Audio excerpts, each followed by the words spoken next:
Les catastrophes naturelles, les guerres et les famines qu'on voit aux nouvelles aujourd'hui sont-elles des signes des temps? On va le savoir à l'émission La Parole vivante.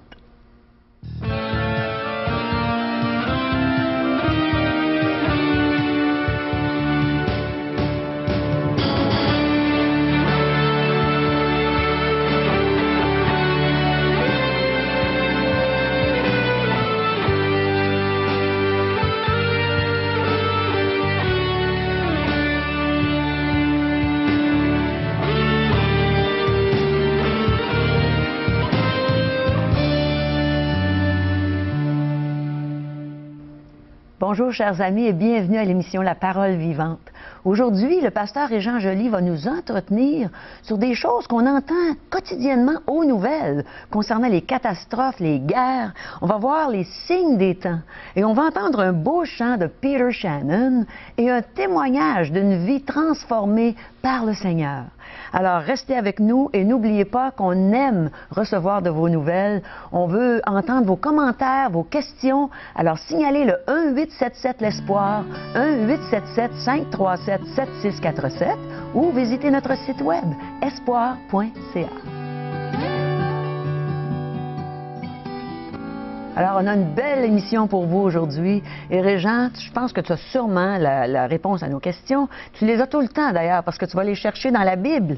Imaginez, un livre qui répond depuis des années, parce que ça fait quelques années que nous produisons ces émissions de télé, oui, et qui répond à chacune des questions que cette humanité, que chaque individu qui compose cette humanité, eh bien, se pose, elle y répond. Elle répond à toutes ces questions, ce questionnement que l'être humain peut avoir dans son cœur, dans ses pensées, oui, dans son vécu. Pourquoi? Parce que c'est le Créateur qui veut nous rassurer et qui veut nous protéger, qui veut nous avertir.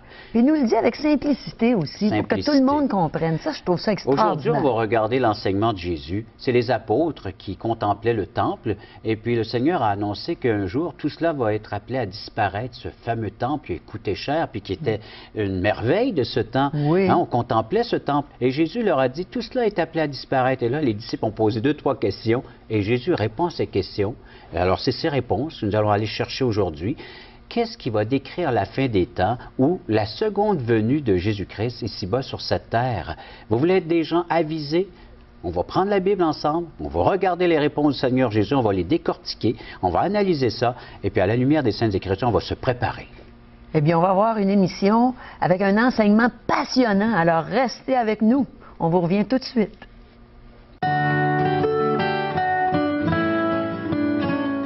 Afin de mieux connaître notre invité, M. Jean-Pierre Cloutier, nous allons lui allouer un temps afin qu'il puisse nous partager son témoignage. Jean-Pierre, tu nous enseignes la parole de Dieu, mais raconte-nous cette histoire d'amour entre toi et ce Dieu sauveur. Eh bien, Régent, ça a commencé il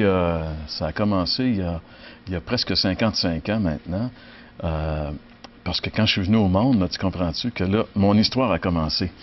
Mais la première partie, parce que moi, je suis un peu comme l'histoire de l'humanité. Tu sais, l'histoire de l'humanité coupée en deux par Jésus, il y a les années avant Jésus-Christ et les années après. Bien, dans ma vie, moi, il y a toute une période avant Jésus-Christ puis une période après. Et je devrais dire qu'il y a 23 années avant Jésus-Christ. À l'âge de 23 ans, moi, je suis né dans la région ici, dans la région de Québec.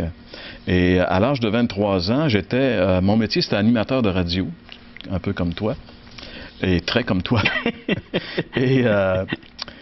Et je travaillais dans une station à Sorel à l'époque, et il y avait un de mes collègues, un annonceur, qui commençait à fréquenter une église évangélique. Moi, j'avais jamais entendu parler de ça.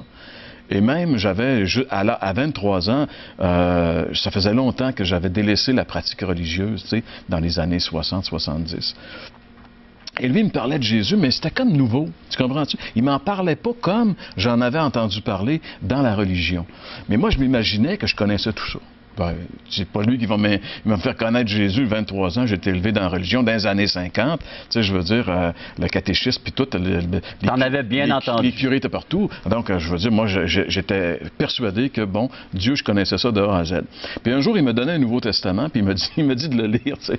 Ça fait que, moi, j'étais à Sorel, j'avais pas de télévision, j'avais pas de... enfin, j'étais seul, je connaissais personne dans la ville, mais la seule chose que j'avais en abondance, c'était du temps. Hein? Alors, à ce moment-là, pour le combler, je me suis mis à lire le Nouveau Testament. Et là, je me suis rendu compte rapidement que ce que je croyais connaître, je ne le connaissais pas tant que ça. Et plus je lisais le Nouveau Testament, plus j'étais émerveillé par la personne de Jésus. Je le trouvais tellement extraordinaire, de la façon qu'il répondait aux dirigeants religieux de son temps, sa relation avec les gens, le bien qu'il faisait, mais aussi sa puissance de guérir les gens malades, tout ce qu'il faisait. Moi, la personne de Jésus commençait à m'éblouir. Et à un moment donné, parce que là, je vais aller rapidement, mais il s'est passé du temps, je suis allé dans l'église chrétienne, mon copain m'a amené là, et j'ai entendu un monsieur, le pasteur de l'église à l'époque, qui a cité un verset dans l'Évangile de Matthieu où Jésus était sur la croix et il dit « Mon Dieu, pourquoi m'as-tu abandonné? » Et là, le pasteur, il dit « Qui peut répondre à la question que Jésus pose? » Et moi, je trouvais l'intrigue bien. Là, tu sais, j'attendais de voir qui allait répondre, et puis personne ne répondait. Puis là, le pasteur a dit « Je vais vous dire pourquoi Jésus a crié ça. C'est parce qu'il a été abandonné à ma place. C'est parce qu'il était en train de porter mes péchés sur la croix et que Dieu l'a puni à ma place parce que Dieu a les yeux trop purs pour voir le péché. Il a puni son Fils. C'est pour ça que Jésus s'est écrié « Mon Dieu, pourquoi m'as-tu abandonné? » Ça m'a touché profondément. Si bien que quelque temps après, alors que j'étais à la station de radio, j'étais en train de faire un cours biblique qui s'appelait « Ils ont rencontré le Christ ». C'était l'histoire des deux malfaiteurs et de Jésus sur la croix. Et là, c'est comme si j'avais vu Jésus qui mourait sur la croix, qui portait mes péchés. Et c'est comme si ses yeux me disaient « C'est pas assez, ça, Jean-Pierre, pour toi. » Et ce soir-là, Régent, je te dis, mon cœur a éclaté. J'ai dit « Oui, Seigneur, c'est assez. Prends-les ma vie et fais de moi ce que tu veux. » Et ça se passait dans le mois d'octobre 1974. Et depuis ce jour-là, Jésus a pris ma vie en main. Et là, aujourd'hui, il m'a amené jusqu'ici dans ton studio de télévision. Jean-Pierre, il ne me reste plus qu'à me tourner vers les téléspectateurs et à leur dire que vous aussi, vous pouvez bénéficier d'une telle rencontre.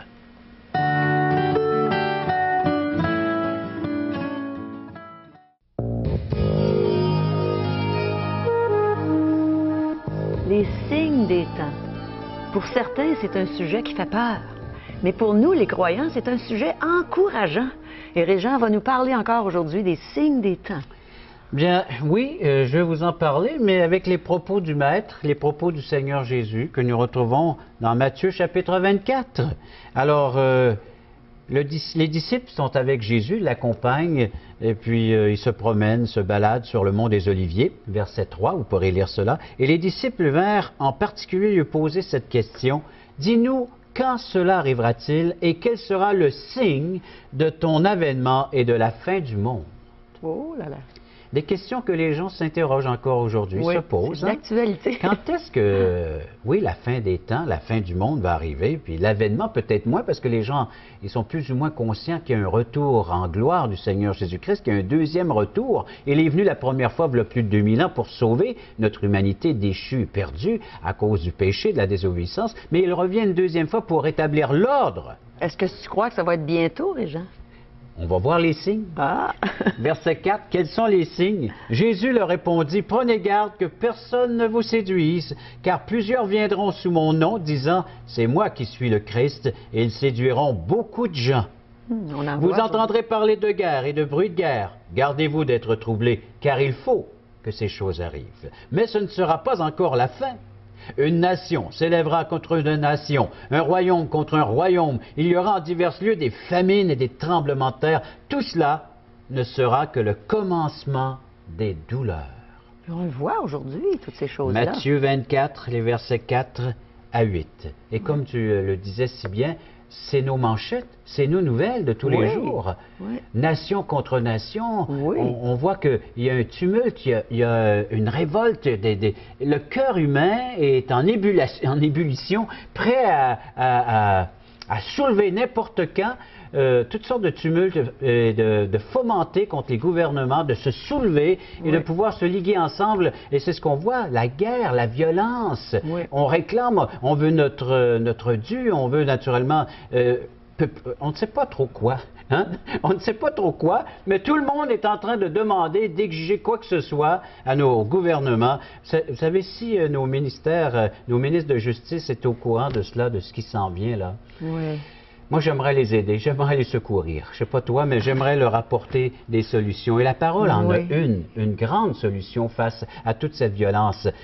Juste concernant les tremblements de terre, parce qu'on dit qu'il va y avoir des famines, des tremblements de terre, il y a un géologue californien qui se demandait s'il y avait de l'augmentation au sujet des tremblements de terre ces dernières décennies. Alors, bien, il a fait des relevés. Et puis, il a creusé dans des couches sédimentaires très profondes, entre autres la faille de San Andreas. Ah, oui. Et puis, ce qui lui a permis de dater, d'identifier tous les séismes majeurs depuis l'an 1225. Oh là là. Et voici le résultat de ses recherches. Au 15e siècle, il y a eu 150 morts par ces séismes, en parlant des tremblements de terre. Au 16e siècle, 153 morts. Au 17e siècle, 378 morts. Au 18e siècle, 640 morts.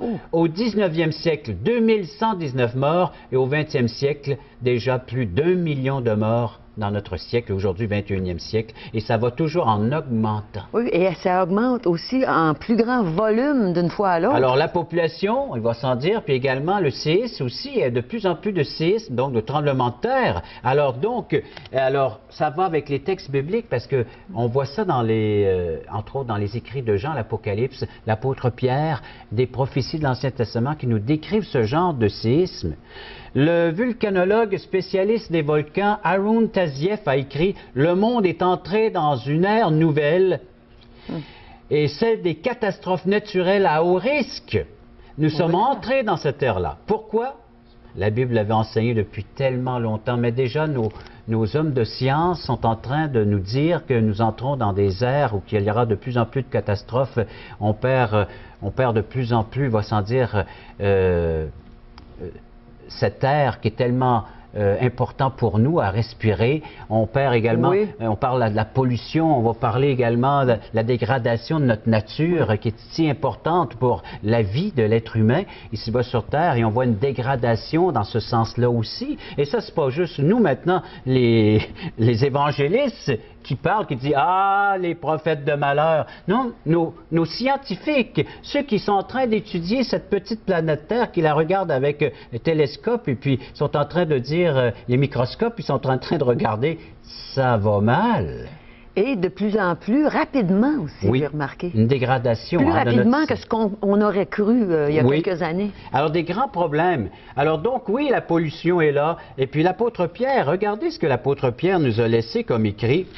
On recule 2000 ans en arrière. Il dit, le jour du Seigneur, ça c'est 2 Pierre, chapitre 3, verset 10. Prenez note, si vous n'avez pas une Bible à la main, prenez-le en note. Vous allez pouvoir les lire, les vérifier vous-même. 2 Pierre, chapitre 3, verset 10. Le jour du Seigneur viendra comme un voleur. Et en ce jour, les cieux passeront avec fracas. Les éléments embrasés se dissoudront. Et la terre, avec les œuvres qu'elle renferme, sera consumée.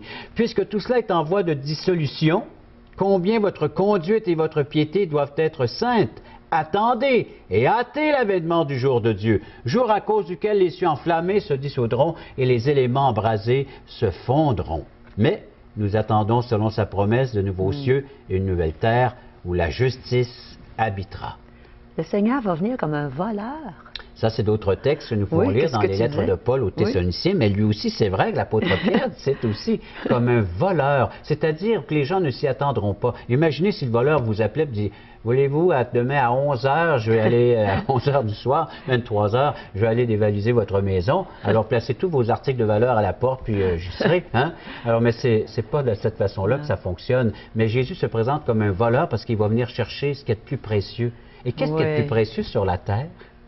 Pas nous, les enfants de Dieu, peut-être? Exact! C'est nous, les enfants de Dieu, ceux qui ont déjà reçu cette première venue de Christ comme sauveur et Seigneur de leur existence. Alors, le Seigneur, comme un voleur, alors, va venir enlever ce qui est de plus précieux sur la terre, ses enfants, les siens, son Église, c'est racheté. Ceux qu'il a payés avec entièrement avec le prix de son sang, là, les a lavés, les a purifiés, sanctifiés, mis à part pour lui, pour cette venue. Il va les enlever, puis ensuite, les catastrophes s'installeront. Avec de plus en plus d'ampleur et de portée. Comment est-ce qu'on peut faire pour être sûr d'être parmi ceux qui vont venir chercher? Comment éviter les signes ou les catastrophes qui sont signalisés par le Seigneur Jésus-Christ lui-même? Alors, c'est en nous réfugiant là où la colère de Dieu déjà est tombée, là où le Seigneur a déjà apporté son jugement, là où il y a eu la catastrophe, parce que c'est la catastrophe des catastrophes, c'est bien la croix. parce que les gens n'ont pas tout le sens, la signification de cette croix, mais là où Jésus est mort, il portait notre sort, ton sort, mon sort et le sort de chacun d'entre nous. La Bible nous dit que le salaire du péché, c'est la mort. Christ est mort pour nous. Vous savez que ce n'est pas un accident, la croix. Puis c'est pas juste une personne comme ça qui a subi des atrocités, mais il y avait un but, un pourquoi. Et c'est Dieu lui-même qui s'est choisi son sacrifice unique, le Seigneur Jésus-Christ, son Fils. Les textes sacrés nous le disent. Alors oui, pour épargner, pour éviter les pires catastrophes qui nous sont dépeintes, décrites dans le livre de l'Apocalypse, il faut se réfugier en la personne de Jésus, par la foi avoir confiance que ce que Jésus a fait pour nous à la croix, là, bien, il subissait mon sort. Le salaire du péché, c'est la mort et c'est pour moi. Vous savez, depuis Caïn et Abel, alors il y a eu des conflits sur toute la surface de la terre. Alors quand on dit que cette première guerre mondiale entre Caïn et Abel, parce qu'on se réfère à Genèse chapitre 4, Abel, qui était cette personne qui, lui, pouvait s'approcher de Dieu selon le merveilleux plan de Dieu. Il offrait des sacrifices sanglants. Qu'est-ce qui a fait la différence entre un Abel et un Caïn? C'est que Abel était celui qui avait accepté, qui avait adhéré au plan de Dieu pour sa vie, selon l'enseignement de ses parents, certainement Adam et Ève, parce qu'on recule juste. Il fallait qu'il apprenne ça quelque part. Ils ont appris ça quelque part. Qu'est-ce que Dieu avait fait pour Adam et Ève? Il les avait revêtus de peau de brebis. Donc, un sacrifice avait été offert. Dès que le premier péché fut commis dans le jardin d'Éden, Dieu s'est approché d'Adam et Ève, leur a dit, « Où êtes-vous?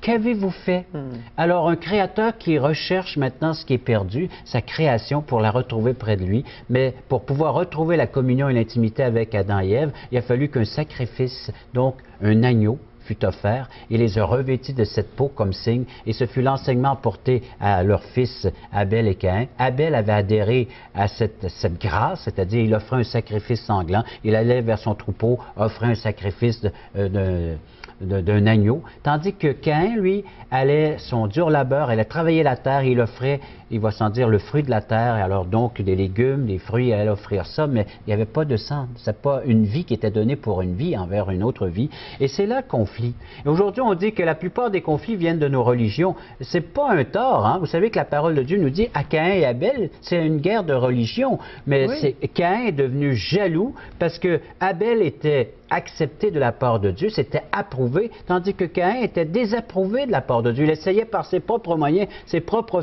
forces d'acquérir la bénédiction de Dieu, alors que simplement Abel avait qu'à tendre la main par ce sacrifice sanglant qu'il représentait auprès de Dieu. Il était béni.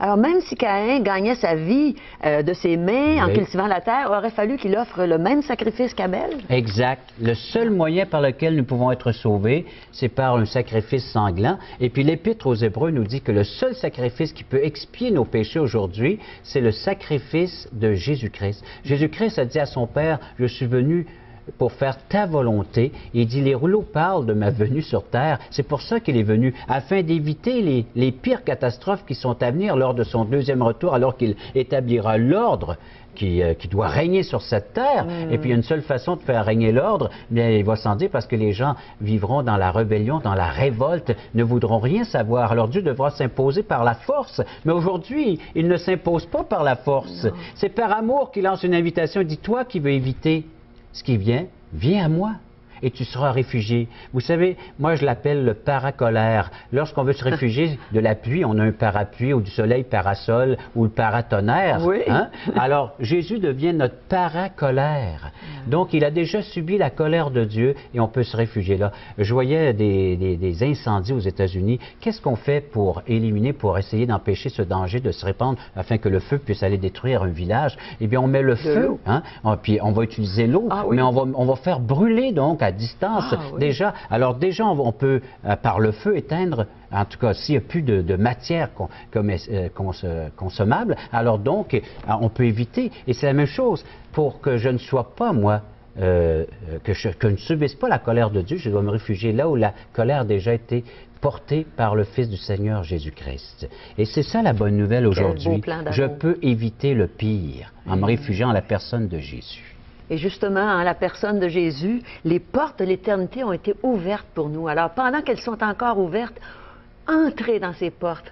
Entrez dans la présence du Seigneur Jésus. Demandez-lui de vous sauver, de vous donner la vie éternelle.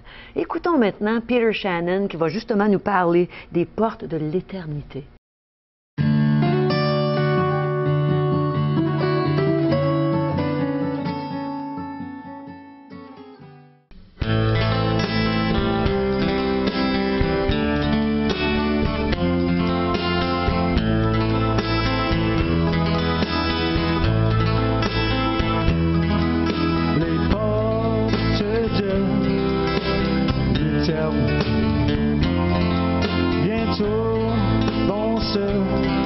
fermés.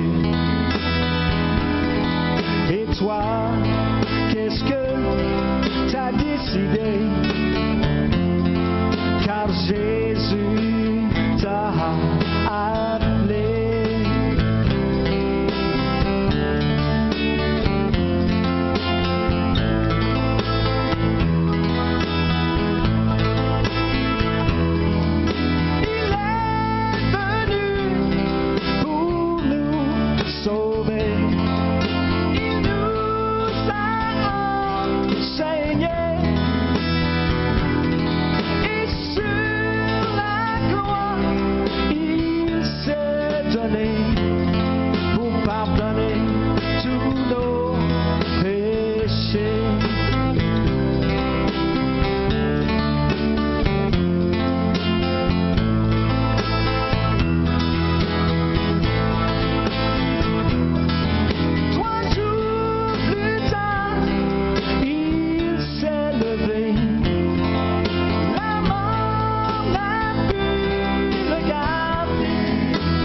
Parole vivante vous invite à participer à l'un des nombreux merveilleux déjeuners de l'espoir.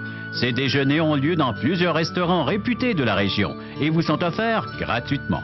Venez entendre le témoignage d'une vie transformée par la puissance de Dieu. Pour connaître les détails concernant l'endroit, la date et l'heure pour votre région, composez le 1-877-537-7647 ou notre site web www.espoir.ca.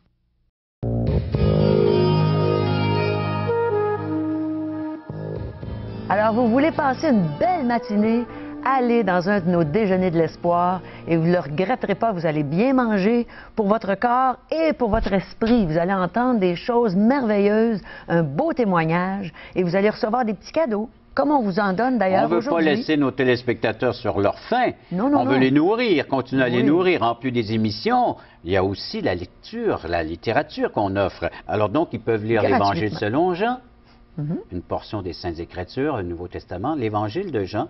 Alors, c'est le même auteur que l'Apocalypse. Vous allez pouvoir vous y référer tout à fait gratuitement. Il y a des passages soulignés qui sont Les bons paroles à de lire, hein. Jésus, Oui. l'enseignement de Jésus, entre autres. Aujourd'hui, l'espoir, c'est Jésus seul, un bref résumé de ce message de la Bible. Et également, à chaque jour, une nourriture, donc, pour notre âme, nourriture spirituelle. Oui. La revue En contact de Charles Stanley, un ministère qui est bien connu maintenant parmi les évangéliques. Mondialement, je Oui, c'est mondialement. Et puis, nous, en français, bien, on peut en bénéficier. Oui. Alors, pourquoi ne pas nous en faire la demande? C'est gratuit. À chaque jour, une méditation sur un texte biblique. Et également, question fondamentale de J. Blanchard pour... bien, que se passe-t-il dans notre monde? Justement, ça fait appel au thème d'aujourd'hui, ça. Oui. Hein, pourquoi ça va si mal? Alors, comment y remédier? On aborde ces sujets dans cette revue, dans ce fascicule. Pour nous en faire la demande... Procurez-vous-les. Allez à 1-877-l'Espoir, 1-877-537-7647 ou visitez notre site web espoir.ca. Alors, on a hâte de vous retrouver à l'émission La Parole vivante et on vous remercie d'être avec nous quotidiennement. Bye bye!